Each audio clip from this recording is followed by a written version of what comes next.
Hello friends, if you're an NRI staying in US and planning to sell a property in India, so this video is going to be a must for you before you start your procedure to sell the property, because in this video I'm going to discuss about DTAA, that is double tax avoidance agreement between India and US, and how you can take benefit of this agreement to save a lot of taxes and avoid any non-compliances. So that will be topic of this video, and I got a lot of requests from my followers, from my clients also, to make a video on that. And DTA also applies on a lot of other income like dividend, interest, but that will make video lengthy. So I will only focus on selling property in India and effect of that, how you can use the DTA for that particular transaction, that is selling of residential property. So let's begin.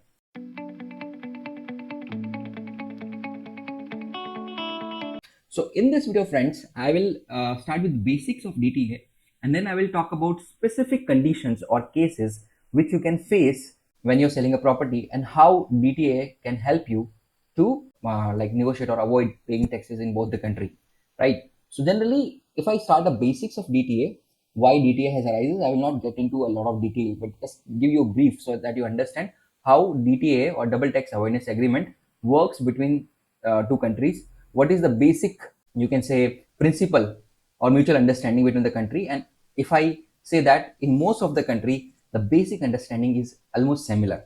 So DTA is basically served because what happened in most of cases, person stay somewhere else or like citizen of some other country, he may hold some asset in other country, and then when selling the property, what happens that he will end up paying taxes in both country. Because what happened in most of country where the asset is situated, the government claims because the asset situated in this country, for example India, so when you're selling that asset, I have right to tax you. Now you may be a citizen or tax resident of some other country, for example USA in this case, and that country will say, I don't bother about that. If you're staying here enjoying the amenities, then wherever your asset may be related or maybe available, but you should pay taxes in this country. So if this argument is considered, then basically nobody will invest outside that particular country. For example, if you are a say citizen or a taxpayer or resident taxpayer of USA, you should not invest outside, because what happened in that case, you will end up paying double taxation on both the country. And suppose, just for example, the taxes are even 30% in each country. Just for example, you will end up paying 60% just like the tax, and this will make the international investment absurd, not possible. Now this is a big problem, because what happened then, there is no meaning of globalization. So generally the governments realize that it is good to be a charge tax, but if you start charging taxes everywhere, somehow the commerce business will not grow. So they generally negotiate a agreement with the other country. Most of places, those countries where like the person generally deal in business or they have a resident, for example, lots of Indians are settled in US, but they still hold a lot of real estate in India, which they might have bought when they are a resident, or some people even after becoming a non-resident, they buy a lot of real estate assets here. So it's really important for both of them. For example, for India, because what happened if the double taxation started happening, then nobody will invest in India. At least the NRIs from USA will not invest in India, because there will be a lot of taxes on that. So it's very important for India to pitch in for a DTA. At the same time, see, somebody maybe a citizen of India, and then they become a citizen of USA. So that way it become a lot of inconvenient. So there is a basic why they negotiate. Now basically the DTA works on three important principle. Basically it follows when it lays the taxes. First principle basically talks about mutual allowance or mutual allowance of tax exemption. If simple, what if I say two countries come together and they understand that mutually we have to find something which helps each other without hurting each other. So for example, in case of India US DTA, it is spoken that, for example, Indian is selling a property in India, and the tax rate for say capital gain here is 20%. Suppose the tax rate on similar kind of income in US is say 30%. So that person will pay 20% in India and 10% in USA. This way, basically, he's just paying as he should be paying when he's selling some property in USA. So he's not paying additional taxes. At the same time, both country can get some part of taxation. So it's called mutual like allowance, where one country allows the deduction of taxes paid in other countries. So if you paid some taxes in India, then you can claim the deduction when you're paying taxes in USA. This is the first case scenario. Now I will talk about other scenarios also later on. Second case happens when only one country allows the deduction or exemptions. What happens in some cases, both countries don't agree. Like the USA, why I allow this kind of deduction? I'm not getting any taxes, and he's a citizen of USA. He's utilizing every benefit, social security, medical, everything. Why I should allow him to pay taxes in India? So in that case, what happened? India can allow deductions on the basis he might not get the taxes, but at least he's getting money, which is indirectly developing the country. So lots of people are coming here buying the real estates, maybe residential, commercial property. It's helping it. So India is getting money to develop the infrastructure of this country, and he may just forego the taxes because anyhow the main benefit of charging tax or main reason for charging taxes is basically developing this country itself, and it's happening indirectly. So some situation what happen in some cases or some income, a single country can allow a deduction. He say, okay, fine, if you are a non-resident and if you are paying taxes somewhere else, I will give you complete exemption. You don't have to pay taxes here. Third kind of DTA basically works when both country allow the exemption. This happens when a country want to invest in another country, not in direct way, but indirect way.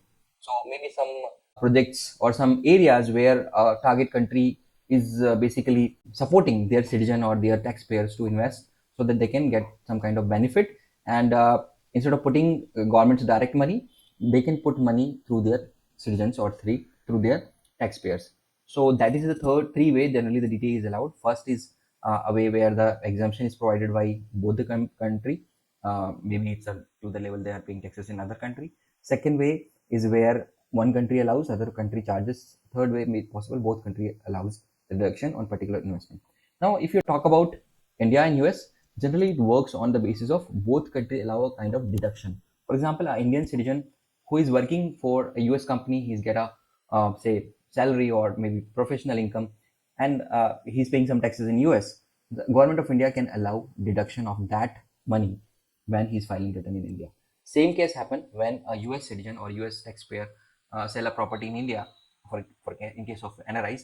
So they can claim exemptions, whatever taxes they are paying in India, and they only have to pay difference amount if it is more than tax rate in India. So this is first case. This is the basics about the DTAA, and I also told you that what is the basic reason is just to avoid that there should not be complete bottleneck when people want to invest in cross countries, right? Now, second question generally comes in picture when there are certain situations comes. Now, first situation comes due to the way we file taxes in India and US. So in US, generally you file taxes jointly, like with your spouse, you can file a joint IT return and you declare your income there.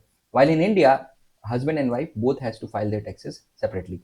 Another reason, another problem generally happens, the period. So in US, generally you file a tax from January to December, while in India it's April to March. So how to deal that? This is one thing you have to understand. So if you do the proper computation, so basically you just have to sum up. So if you are filing two different taxes here, you have to see how much amount is coming in each person's, because what happened in case of joint property in India, you have to assume that this property is jointly owned. That means 50% ownership is there with husband and 50% with wife, and accordingly we have to calculate a capital gain and we have to file taxes here. Now the same income, when you are going there, you have to take and you have to add those income again, and you have to add the taxes paid in India also while you're claiming deduction there. That's one thing you have to do. Second, in case of period, so basically you have to understand one thing very well. For the period, always you have to see something which is due but not paid. The taxes should be paid on that. For example, you have already sold a property, or maybe you have entered into a non, you can say, revocable agreement in India, but you have not received the money. So should you consider it as a sale? Yes, it should be considered as a sale, even you have not received money. So that in that case, if it is happened in the period of April to March, you have to file in India the return and you have to declare that. Now, it may happen that the things are due in India but not due in US. So that period difference you have to consider. Always you have to consider, because you are dealing in two different periods. So whatever the difference between coming to January, February, and March, that you have to add or subtract when you're filing the return in USA. So always consider these two differences when you're filing the return in US, specifically after selling the property. Otherwise, there will be mismatch. And I'm telling you, India and US have a information sharing contracts on government level or on a department level So they share a lot of information. So if you see that you have sold a property and what if I don't declare there, it doesn't work that way. They will come to know and then you will be you can say not in good position to defend yourself. Now next situation can happen when you are applying here for lower TDS. Now people might be knowing at least what is the lower TDS. Just I will brief here. So if suppose you are a NRI selling property in India, there is a standard TDS rate which is almost 20-23%. Okay, to avoid that you can apply for lower TDS if your actual tax rate is less than 23%. So for example, when you're calculating, you are finding that your actual capital gain is just 5% of total sale value. So you can apply for lower TDS and you okay, my actual tax rate is 5% of total sale value. Just allow me to pay taxes on that rate, pay TDS on that rate.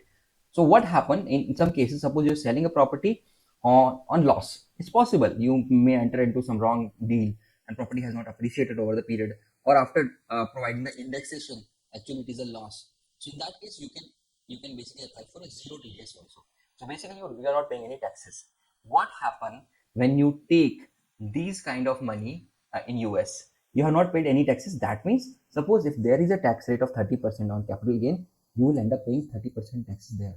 So I'm just going to tell you how it is not possible to, you will save taxes here and end up paying taxes here. In most of the country, the calculation of capital gain is almost similar, maybe slightly here and there, but it's not possible that if you are making loss as per calculation of India, you will end up making money, or you will end up making profit, because actually the calculation or thumb rule in most of the country is same. So the understand the taxes is on your capital gain, that is profit when you're selling your NRI property in India, and not, so this lower TDS is providing you exemption because there is no capital gain at the place. It is not providing exemption just because you applied. Your actual real capital gain is, I think, either zero or it is a loss. That's why the income tax department here is giving you nil TDS. So if you're getting nil TDS here, that means not you will end up paying taxes in US, because the same calculation you have to show there also and declare, boss, I bought this property and this is my actual loss. So I have not made any profit. And if there is no profit, how the capital gain will arise? And if there is no capital gain, how the taxes will arise? So this is the most of people, especially NRI, have confusion that what if I'll apply for lower TDS here, but ultimately I will end up paying taxes there. So what is the point of applying lower TDS here? Anyhow, I have to pay 30%. Either I pay here or I pay USA or I divide between them. This is not the case. If you are actually not making profit, you will not end up paying taxes anywhere. Another point, yes, some people can ask, see, suppose my actual tax is 5%. So will they charge 25% there? No. Your actual tax is not 5%. Your actual tax is 5% of your total sale value. So just understand, your tax rate has not changed. Your tax amount has changed. Your tax rate is still 20%. Only thing, if you compare with your total sale value, it is coming to 5%. So don't be confused with the tax amount and tax rate. So how it is different, let me tell you. Just with example, I know the video is going longer, but I had to explain it. So for example, if you sell, suppose I bought a property of say 50 lakhs and you're selling now 1 crore. With indexation, the cost of property become now 75 lakhs and you're selling at 1 crore. 25 lakhs rupees is your profit. And on that you are paying 20%, for example. So for example, you're paying 5 lakh rupees. So 5 lakh divided by 1 crore, that is a 5% tax. But actually you are still paying 20% tax on 25 lakh rupees of profit. So if you go to US, say, and suppose the tax rate is 30%, you will only pay 30% on 25 lakhs minus the 5 lakh rupees which you paid here. So tax is not changing. Only the 5% we use for lower TDS, and it is not the tax rate. It is the tax amount as compared to sale value. Now, last scenario can happen when you are doing reinvestment. So in India, what happen if you have long-term capital gain and you're doing some kind of reinvestment? For example, you are investing in another property, you're buying some bonds for tax saving. This is called infra bonds. So there is nothing called a capital gain bonds. This is called infrastructure bonds, which you can invest and you can get exemption from paying taxes. So some people may ask, what happen if I do reinvestment? I don't have to pay taxes here. So do I need to pay taxes in USA? This is a very valid question. So understand here, the providing exemption is from the tax part, just for is a conditional. So basically you understand, they are not providing you exemption, they are providing you deduction. And difference between exemption and deduction is like some income has zero tax, that is called exempted income, but some income has taxes, but government is allowing some deduction under certain conditions. So my understanding is that, again, I'm saying this is my understanding. US counterpart has to validate this and definitely have to consult with some attorney there, tax attorney there, before taking my view. So my view is very simple. India, when you're doing reinvestment, India is not making that income exempt. They're just providing you deduction. So this is a conditional deduction. That means not that US will charge 30%. They will still charge a difference amount because this deduction is provided on condition basis. This is, you can say, a kind of deferment of taxes instead of exemption of taxes. So deferment means you are invested in another you can say asset. When you are selling that asset, that time government will charge taxes on that. They have just deferred the taxes for some time because you want some investment. You're not taking money abroad entirely. So this is not exemption, this is deferment. On that basis, I think you can claim the deduction there itself in USA as well. But again, better to consult with the attorney who is specifically dealing in the state of US you are staying, because as I understand, in most of states, the state governments also have their own rules and the central government also have their own rules. So please consult before making any decisions. So friends, the most important part I covered in this video on the India US DTA. If you have a very specific question on DTA, please put a question in the comment section. Either me, my team will come back and answer that. If you're very specific related that personal details, please don't put it there. You shoot a mail to us and maybe my team will come back and arrange a meeting or consulting with us. Hope you like. If you want some more information on DTA, please put in comment. I will make another video on India US DTA, and particularly I will talk about that particular source of income, maybe dividend, maybe interest, or other source of income if you want to discuss. That's all in this video. Thank you. Have a nice day.